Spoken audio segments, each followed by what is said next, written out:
ये अब हम अलबदा में दाखिल होने वाले हैं, जो असहाब मदीन का इलाक़ा है। यहाँ पे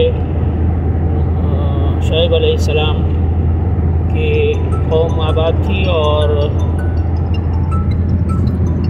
यहाँ पे कई गार हैं, कुहूफ़ हैं और क़ब्रें हैं। इसी तरह वो कुआँ है जहाँ मूसा अलैहिस्सलाम ने शुएब अलैहिस्सलाम की बेटियों की मदद की थी और उनको पानी पिलाया था, उनकी बकरियों को पानी पिलाया था।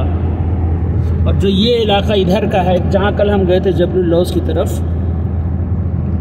ये इधर से बिल्कुल करीब है या इसके अलबदा से।